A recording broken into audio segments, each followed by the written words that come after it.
Gus Dur membuka agama pelangga-pelongo. Kang Deddy, Anda jangan macam-macam dengan Islam. Anda ada kebencian dengan Islam. Saya Putra Cirebon nih, dari Sunan Gunung Jati yang membawa marwah Islam. Keyakinan yang kamu agungkan Nyi Roro Kidul, yang syirik, taubat Kang Deddy, yang hidup pakai aturan, kerja yang baik sesuai dengan tupoksinya. Bikin regulasi Kang Deddy, bukan hanya bikin konten. Musyrik, Islamophobia dan lain sebagainya. Ini orang kan nggak jelas juga. Saya belum tahu sih agamanya Muslim atau non-Muslim. Bisa kamuflase, penuh kemunafikan, penuh pencitraan. Kalau kamu Halo sobat semuanya, berjumpa lagi bersama saya di Intonasi. Apa kabar kalian semuanya? Semoga dalam keadaan baik-baik saja, sehat walafiat tentunya. Warga Jawa Barat ngamuk, turun tangan, dan juga memboikot Gus Nur. Hal itu dikarenakan ucapan Gus Nur yang menyebut Gubernur Jawa Barat, Kang Deddy Mulyadi, sebagai orang yang munafik, musuh Islam, musyrik, dan juga pintar pencitraan. Tidak hanya itu, Gus Dur juga memperingatkan kepada warga Jawa Barat untuk berhati-hati terhadap sosok Deddy Mulyadi ini. Nah, Kang Deddy Mulyadi pun akhirnya menanggapi pernyataan dari Gus Dur ini yang menyebut dirinya sebagai musuh Islam. Tidak hanya itu ya sobat semuanya,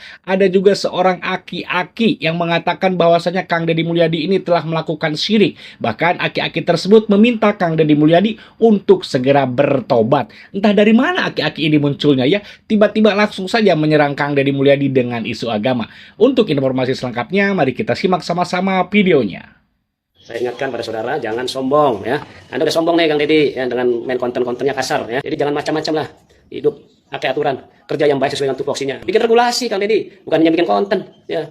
Jadi Anda jangan macam-macam dengan Islam. Anda ada kebencian dengan Islam. Saya Putra Cirebon nih, dari Sunan Gunung Jati yang membawa marwah Islam. Candi-candi semua dikubur sama Gunung Jati karena syirik ya. Sekarang digali-gali lagi tuh di Kerawang tuh. Nah itu buktinya Kang Deddy ya.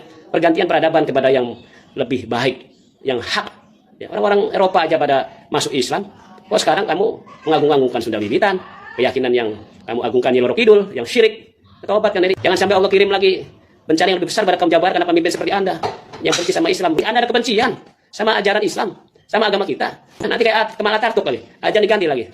Ya, maka dari itu sadar Kang Deddy ya. gorong-gorong jilid 2, musyrik, Islamophobia dan lain sebagainya. Ini orang kan nggak jelas juga. Saya belum tahu sih agamanya Muslim atau non-Muslim. Saya juga nggak tahu. Ini Mulyono jilid 3, Mustafa Kemal Atatürk jilid 3 ini. Penuh kamuflase, penuh kemunafikan, penuh pencitraan. Kalau kamu pejabat, kalau mau bantu fakir miskin nggak usah dikontenkan kalau memang pejabat. Kalau hanya begitu saya bisa Ustaz. Bantu fakir miskin saya bisa, nggak harus Kang Deddy Mulyadi. Kita ini sampai kapan jadi bangsa yang mudah dibohongi, mudah ditipu? Itu sampai kapan? Itu aja intinya. Sudahlah, kalau hanya bantu fakir miskin ya wajar dia pejabat. Saya ini bukan pejabat, bantu fakir miskin. Bedah rumah fakir miskin, infak beras, bedah masjid. Saya lakukan. Bohong. Itu baru luar biasa. Mana buktinya? Luar biasa, jangan nih. Dia sidak malam-malam masih uang fakir miskin pakai kamera, ya sudahlah itu kan marketing. Jadi kalau pertanyaannya ke Gus Nur dan ini konten Gus Nur, hukumnya nas sudah. Pencitraan intinya, hati-hati rakyat Indonesia ya. Waduh, ini orang sudah keterlaluan sekali ya, nggak kapok. Padahal dia sudah dipenjara ya karena mulutnya itu yang menebar kebencian. Nah sobat semuanya, di sini juga ada ya aliansi dari warga Jawa Barat yang mengecam dan juga memboikot Gus Nur akibat ucapannya yang menghina Kang Deddy Mulyadi. Coba kita simak sama-sama videonya. Si Gus Dur membuka agama anu pelangga-pelongo, dikhawatirin tapi omongan teh kada nyeletit. Ya, anak dan reng-rengan warga Sukamulya khususnya umumnya Jawa Barat otomatis terima ketika gubernur urang dicaci maki, disebut penipu lah, disebut munafik. Pertanyaan urang kabeh teh ya INT dikur geus mangfaat naon kamari dibui. Tadi piti sing tepi KMT-nya kalau nggak nerima nanti datang ke Cianjur atau kita sepakat deh ente datang ke Cianjur akan kami boikot, akan berhadapan dengan kami khususnya umumnya se Jawa Barat. Kurang serentengkeun siap Boikot lah. kumaha menurut untungnya si Gus Nur ya salah satu itu ya dia anu setuju ya orang Jawa Barat yang pendapat abdi jeung warga ya jeung warga Gus Nur lamun ka Cianjur ikut ceramah segala macam kurang boikot siap Setuju. ngapain Teman-teman, ini betul-betul berbahaya menurut saya ya. Ini betul-betul berbahaya nih, dan ini menjadi ancaman bagi banyak orang yang dilakukan oleh KDM nih, Gubernur Bapak Aing ini. Saya sudah mengamati cukup lama nih, dengan jeli dan teliti saya perhatikan apa yang dilakukan KDM. Apa yang dilakukan dan dikerjakan KDM di lapangan. Bagaimana cara dia menyapa rakyat ya di lapangan. kebijakan-kebijakan apa yang begitu cepat diputuskan, dan juga ya keputusan-keputusan di mana menunjukkan keberpihakan yang sangat luar biasa dan responsif terhadap masalah-masalah yang disampaikan masyarakat. Nah, siapa kira-kira yang terancam ya oleh gaya dan juga kepemimpinan serta keputusan-keputusan yang cepat yang dilakukan oleh KDM ini? Banyak teman-teman. Satu, mereka yang selama ini menyebut dirinya pemimpin tapi jauh dari rakyat, jarang turun ke bawah, kemudian interaksinya itu hanya seremonial gitu ya, dan lebih sering tampil di acara-acara ya resmi, formal, rapat-rapat di hotel-hotel dan bahkan juga di gedung-gedung kantor daripada turun langsung ke masyarakat. Pemimpin yang gayanya terlalu birokratis, lamban, berbelit-belit, prosedur panjang tapi tidak efisien misalnya, kemudian juga tidak responsif terhadap keluhan-keluhan masyarakat, beda dengan KDM. Nah, bahkan keputusan yang mereka ambil itu terlalu banyak pertimbangan, terlalu banyak hitung-hitungan yang bahkan juga lama ya diambil menjadi keputusan. Ini adalah pemimpin yang kita lihat gayanya itu elitis ya, ada di langit sementara rakyatnya di bumi. Jadi elitis dan tidak membumi.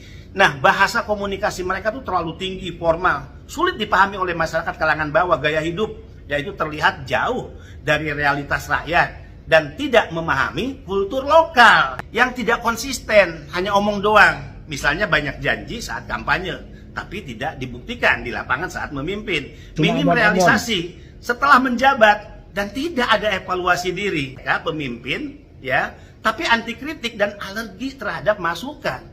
Misalnya menutup ruang dialog, kritik dianggap sebagai serangan sehingga dimusuhi, dan tidak mau turun mendengar langsung. Beda dengan KDM, sekeras apapun kritik bahkan dia undang pengkritiknya untuk bicara langsung di rumahnya. Nah, ketujuh nih, pemimpin yang terancam dengan gaya kepemimpinan politik KDM ini adalah pemimpin yang memang tidak terbiasa transparan, tidak terbiasa terus terang, tidak terbiasa terbuka ya. Misalnya anggaran tidak jelas ditutup-tutupi, proyek tidak selesai ya, bagaimana itu tidak tercium masyarakat, dan banyak isu-isu penyimpangan. Tapi KDM itu begitu terbuka. Pajak rakyat ya masuk di bulan berapa besar itu diumumkan ke publik, karena sesentul uang rakyat kan harus tahu digunakan untuk apa. Itu kan pajak dari mereka. Nah, kemudian pemimpin yang terancam dengan gaya dan kepemimpinan KDM ini adalah mereka yang tidak punya visi jangka panjang. Mereka hanya berpikir 5 tahun mereka dipilih berkuasa, mereka hanya berorientasi apa yang dilakukan untuk 5 tahun, bukan untuk generasi berikut, bukan untuk rakyat selamanya. Cuma memikirkan diri sendiri. Mereka juga tidak preventif biasanya ya. Mereka lebih cenderung menyelesaikan masalah, itu pun setelah diributkan, tapi bagaimana mencegah agar tidak muncul masalah. Nah, hati-hati ya, KDM ini memang berbahaya, menjadi ancaman banyak orang bagi pemimpin yang tipe-tipenya tadi ya. Jadi saya juga heran ya, kok kita bisa punya manusia seperti KDM. Selain tentu kita salut dan bangga ya terhadap KDM dan Bapak Ai. Hebatlah orang Jawa Barat, bersyukur punya gubernur seperti KDM. Alhamdulillah. Sugi Nur Harja atau Gus Nur mempertanyakan keislaman KDM. Justru saya mempertanyakan keislaman Sugi Nur atau Gus Nur. Kok seorang muslim seperti itu? Jadi Sugi Nur, Gus Nur harus bisa membedakan mana informasi, mana kejadian. Informasi didapat dari pihak ketiga. Bisa dari media, bisa dari orang ketiga. Tapi kalau kejadian dilihat oleh mata sendiri, telinga sendiri, itu Sugi Nur. Saya nggak tahu ini Sugi Nur atau Gus Nur ini informasi dari mana gitu ya. Dari jin. Gak masuk akal kalau Sugi Nur, Gus Nur mempertanyakan keislaman KDM gara-gara Rumah Sakit Al Ihsan diganti menjadi Rumah Sakit Welas Asih. Justru saya secara pribadi mempertanyakan keislaman Sugi Nur, masalah pencitraan KDM bagi-bagi ke orang miskin. Wajar kata Sugi Nur karena sedang menjabat sebagai gubernur. Ini juga salah juga ini Sugi Nur. Ini informasi dari mana? KDM itu berbagi sebelum beliau jadi pejabat. Bahkan jauh sebelum jadi gubernur, sebelum jadi Bupati Purwakarta juga. Beliau sudah berbagi. Betul. Sugi, gimana ini ya? Saya nggak tahu informasi dari mana ini Sugi Nur. Dari jin. Kemudian kalau KDM bawa kamera, itu menjadi sebuah inspirasi, bukan motivasi. Kenapa inspirasi? Supaya diikutin oleh pejabat-pejabat yang lainnya atau masyarakat yang lainnya. Yang disebut anti-Islam itu bagaimana sih? Nah, itu. Orang anti-Islam itu adalah orang yang menyakiti anak-anak yatim, tidak memberikan makan fakir miskin, kemudian membelanjakan anggaran negaranya untuk kepentingan diri, keluarga, dan kelompoknya. Banyak yang Kemudian begitu. dana hibah yang ratusan miliar bahkan triliunan itu masuk hanya ke yayasannya dan dinikmati oleh keluarganya. Banyak yang begitu. Memasukkan pertanggungjawaban keuangan terhadap negara dan membiarkan orang-orang lapar, itulah orang yang anti-Islam. Tolong Islam didengar itu nih. kan mengajarkan nilai-nilai keberpihakan pada orang miskin, anak-anak yatim. Artinya pemimpin yang anti-Islam adalah pemimpin yang tidak berpihak pada kepentingan publik, yang membelanjakan belanja negaranya untuk kepentingan yang bersifat koruptif. Itulah pemimpin anti-Islam. Ya. Jadi kalau ada misalnya ada tudingan kayak begitu sebetulnya lebih politis sebetulnya. Ya mungkin karena simbolisasi saya pakai ikat. Ya. Ya kan saya bisa. Kenapa Kang pakai ginian ini? Ini Iya, karena budaya Sunda. Ya, budaya gitu Sunda ya? dong. Cing carincing pakai kancing, secarang set pakai ikat. Saya kan kalau mau berpolitik begitu bisa pura-pura. Karena ingin kelihatan santri. Saya pakai peci, rapi, sering pakai gamis. Setiap hari ditenteng saja ada buat tasbih. Kemudian saya selalu dalam setiap waktu divideokan masuk masjid, divideokan sholat, hadir di majelis-majelis. Kang Dede ini soleh. Apakah kesolehan diukur dari itu? Tidak dong. Kesolehan diukur dari manfaat ketika memimpin bagi kepentingan masyarakat. Betul sekali ya. Banyak di kita ini pemimpin-pemimpin yang berkamuflase, yang tidak sesuai jati dirinya ya. Di depan kamera mereka, wah penampilannya gitu kan, pakai jubah, pakai peci, sejadah. Waduh, seperti si Abah gitu kan. Ya biasalah supaya dipandang orang, ditilai orang, wah ini agamanya bagus nih, taat agama gitu kan, sering sholat, begitulah ya. Padahal kan kepemimpinan itu ya tidak bisa diukur dari penampilan. Banyak kok ya yang yang berpenampilannya sangat agamis tetapi kan hatinya pada kotor tuh. Ya seperti yang gitulah ya. Nggak perlu saya sebutkan, mungkin sobat semua sudah paham ya siapa yang saya maksud ya. Tetapi kan penampilan mereka tidak mencerminkan isi hati mereka. Kenapa saya berkata seperti itu? Contohnya si Gus Nur lah. Ya, pakai peci, pakai baju koko gitu kan, sangat agamis. Kemudian dia juga, kata orang sih, ustadz katanya, kalau saya sih bukan. Tetapi kenapa hatinya kotor? Nah, saya menyebut hatinya kotor itu ya, dia menjelek-jelekan, memfitnah. Contoh, tadi dia mengatakan Kang Deddy Mulyadi penuh kemunafikan. Itu kan fitnah. Di mana letak munafiknya? Kang Deddy Mulyadi musyrik, musuh Islam, anti-Islam katanya. Nah, di mana yang dia ucapan-ucapan itu apakah terbukti? Sampai-sampai dia tadi mengatakan dan juga meragukan keislaman Kang Deddy Mulyadi. Nah, seperti yang warga katakan tadi, ada salah satu warga yang mengatakan justru katanya dia juga mempertanyakan keislaman Gus Nur. Saya pun sama secara pribadi mempertanyakan bagaimana nih keislaman seorang Gus Nur gitu kan. Nah, mungkin dia mengaku Islam tetapi kan tidak dipakai. Kalau orang Islam itu kan ajaran Islam nih ya, tidak mengajarkan untuk menjelek-jelekan orang lain, tidak mengajarkan untuk memfitnah, tidak mengajarkan untuk menyinyir, tidak mengajarkan untuk menyerang orang lain, memfitnah orang lain tanpa adanya bukti. Semua yang dikatakan itu kan tidak ada buktinya ya. Terkait musyrik, apakah pernah Kang Deddy Mulyadi menyembah patung, menyembah berhala? Apakah pernah? Kalau kita sering lihat di media sosial, Kang Deddy Mulyadi ke kereta kencana suka begini, itu adalah bentuk penghormatan, bukan menyembah. Apa bedanya ketika kita menghormati bendera merah putih? Kan begini penghormatannya ya. Nah, begini kan. Kalau upacara tuh menghormati itu kan, bukan menyembah ya. Sama halnya dengan Kang Deddy Mulyadi yang begini ke kereta kencana itu ya bukan menyembah tetapi penghormatan. Nah, itu jadi jangan sampai kita langsung memvonis mentang-mentang Kang Deddy Mulyadi begini ke kereta kencana, wah menyembah nih, musyrik nih. Tidak seperti itu. Janganlah sedikit-sedikit musyrik, jangan sedikit-sedikit kafir. Ada apa ini ya? Kok enteng banget itu mulut mengkafir-kafirkan orang, enteng banget itu mulut gitu kan memusyrik-musyrikan orang tanpa adanya bukti. Ya, kita tahu sendiri lah ya ketika Kang Deddy Mulyadi menjabat sebagai Bupati Purwakarta, waduh, gimana itu Kang Deddy Mulyadi diserang habis-habisan oleh gerombolan Imam Unyil ya. Tetapi alhamdulillah Allah makan maha adil ya, maha pengasih. Sekarang Kang Deddy Mulyadi derajatnya dinaikkan menjadi orang nomor 1 di Jawa Barat. menjadi gubernur dan banyak masyarakat yang mencintai Kang Deddy Mulyadi. Justru sebaliknya, dulu gerombolan Imam Unyil ya, apa tahu dong yang saya maksud ya, yang memfitnah Kang Deddy Mulyadi terkait masalah agama, masalah musyrik, menyembah patung, berhala ini itu kan. Sekarang coba lihat, pengikutnya sekarang nggak ada, makin sedikit, dan sekarang jarang mendapatkan job panggung gitu kan. Nah, inilah. Jadi di dunia pun mereka ini sudah diperlihatkan ya.